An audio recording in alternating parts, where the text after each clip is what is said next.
Hi, my name is Kyle. I make multiple six figures for my clients, and last month I made over $30,000. And in this video, I'm going to walk you through pixel conditioning and giving you the information you need to use so you know what pixel event you should be optimizing for based off your use case, your campaign, and your spend. So first of all, as you can see here, client results as usual, all the good stuff, cash collected, people saying good stuff about me. So anyways, that's how you know I actually do what I say. So what actually inspired me to make this video actually is because a couple of days ago, I was chatting with one of my clients, right? We are now basically looking to scale to $5,000, $10,000 days in ad spend so that we can do 250K a month, 300K a month, 500K a month. And one of the most important things, so I jumped in straight away, and the first thing I was asking questions about was tracking. Because as you can see from my other videos, I'm very, very big on tracking. I'm like, all right, we need to know all these metrics, all these numbers.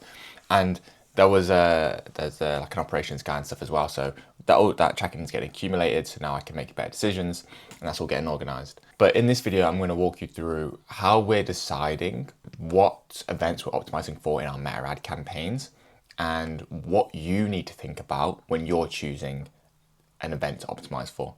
Because in Meta, if you set up like a lead gen campaign, for example, when you add the pixel, you can choose the event. And if you have Conversions API connected, you can also choose custom events as well, which is cool. So you might be optimizing for lead, schedule, landing page views. You might be optimizing for complete registrations, purchases, that sort of thing, right? Now, standard events are like good to optimize for if you have a very simple funnel. Like for example, your funnel is just someone fills out an opt-in page, and from there that's considered a lead, and that's all you're going after because you're trying to fill out your email newsletter list, for example. But a lot of businesses that we work with are either high ticket or low ticket, so the sales cycle can be quite long, which means like, for example, even if a lead comes in through today, that won't get attributed back to Meta until at least maybe 2 weeks, 3 weeks. So in that meantime of 2 weeks between that first event we want and running that campaign and turning it on, Meta really has no clue who it's going after because we're not sending anything back. So what you need to do is send earlier events in the sales cycle, which indicate and are a good leading indicator that this will be a great lead, and Facebook, hey, this is how people we're going after. And that's what pixel conditioning is all about. Giving the pixel, good, or I think it's like a data called a data set now, good data to give back to Meta so your campaigns can optimize for the right lead, the right outcomes, and the right type of clients. Now as you can see on screen now, this is actually all the different events we are sending back through the Conversions API. I'll break them down for you now. So the funnel as well, just to give you a brief overview, was obviously meta ad. From there, it went to originally an opt-in page. Now the difference between an opt-in page and like a form page is people opt in to watch a VSL sort of thing. So it's basically trying to get their lead information first before they find out it's a VSL. So that's how it originally was, an opt-in page. From there, it then go to the VSL page, which had the Typeform obviously embedded. They pressed apply, it came up as a pop-up. Then from there, they'd get a call from the sales team, and from there they'd close. And this was a low ticket. This is a low ticket product, so the sales cycle is actually really short. It can literally be same day. We found that 39% of our sales came same day, and that's also going to dictate exactly what we are optimizing for later down the line, which I'll tell you. So that is the funnel. From there, we then look at opt-ins. So the first thing that comes through is opt-ins. So we want to send that back to Meta saying, look, okay, this is one of the events that we are looking at.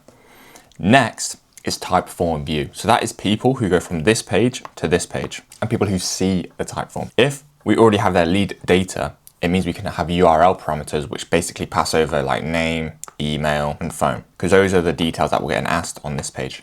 So we can pass it through over to this one so they don't have to fill out them details again. So then we can track who views the Typeform. Then we look at Typeform start partial opt-in. So when you create a Typeform, you can basically get first name, email, phone, have a partial submission point, and that then is triggered and sends data back. So that's another thing we're looking at. From there, we have Typeform finish, which we consider a lead. So a traditional lead event, traditional standard lead event is Typeform finished. Then we have Typeform finish qualified. That's called MQL. So if you've never seen that, that's called a marketing qualified lead. So in businesses, you have marketing qualified lead and sales qualified leads. Marketing qualified leads is when someone comes through a certain advertising process and they fill out a couple of questions that indicate, okay, this guy is qualified. Sales qualified leads are when a salesperson actually speaks to that individual and they determine, okay, this guy is actually telling the truth, or we actually think originally he looked underqualified, but then when I jumped on a call, he was now qualified. Sales qualified leads are higher in the ranking of importance compared to marketing qualified leads because that's closer to the sale. At any point in the funnel process that's closer to the sale holds more importance in terms of its opinion and event. There we had the marketing qualified lead. And then we had call connected qualified. So this is people who our sales team called, got on the phone with, and were able to determine, okay, this is the right person for our offer, and then closes. So those are all the things we're sending back so that we can choose, all right, what is the best metric to optimize for? Now, 9 times out of 10, it's going to be close. The reason is because those are the exact people who are buying your product or service.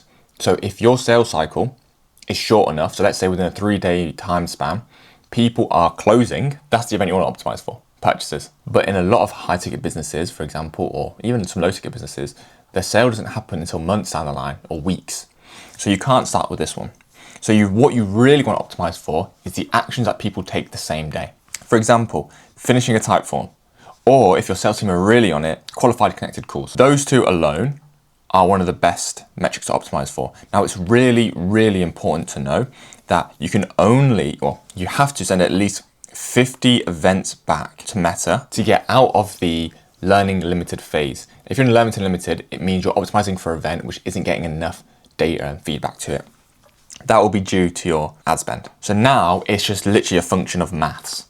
So let's say, for example, you're spending $100 a day and you need to get 50 events. So in a week. So that means after spending $700, you need to get 50, which then is about, so whatever you're optimizing for needs to be like $10.5. So $10.5.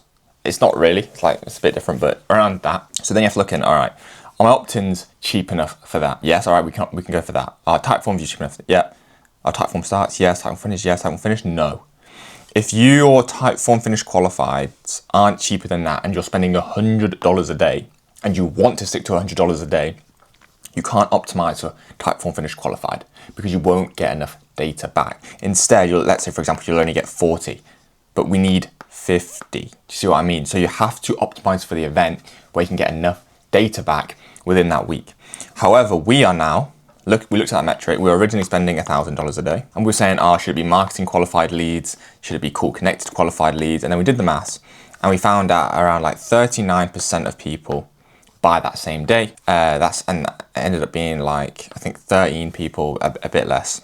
And we found okay, so if our cost to acquire a customer is about, I think it was about $200. That means if you want to get 50 in a week, you have to do 50 times 200, right? Equals 10K. So I spend 10K in a week, but then you also have to make note that, look, they're not all going to be that day. Now, some will come in over the next couple of days as well. We saw that, but ideally, if people were only buying that day, you want to have a worst case scenario in your mind saying okay, my cost to acquire a customer is 200 and I need to get 50 events in a week. That means across a week, I need to spend 10K, which per day is 1.4, might be a bit more than that, 1.5. You see what I mean? So that's literally what you have to do the maths on and figure out, okay, how much do I need to spend? What event do I want to optimize for? Now, I wouldn't go up to 1.5K a day until you know your offer's actually proven and it's what people actually want. At the meantime, start at least $100 a day. Optimize for a lower metric in the funnel, maybe Typeform starts or opt-ins, just initial opt-ins. Call up those leads, see what's coming in through that. Still send these events back, but the campaign, when you actually choose the option in the campaign, I think it's on the ad set level, just choose this custom event. Don't choose the ones low down the funnel because there won't be enough data, but still send it back anyways because it'll help Meta out. Yeah, with pixel conditioning, that's the way I like to think through it. Can we get 50 events of that in a week? How much do we need to spend to achieve that metric? Are we willing to spend that? And what's the timeline to get that feedback? So yeah, we're now basically going up to 2K a day because it ended up, I think we needed 12,500 a week to get 50 events, 50 closes. Hope you found this valuable, guys. Be generous, take risks, and work hard. Speak soon. Bye.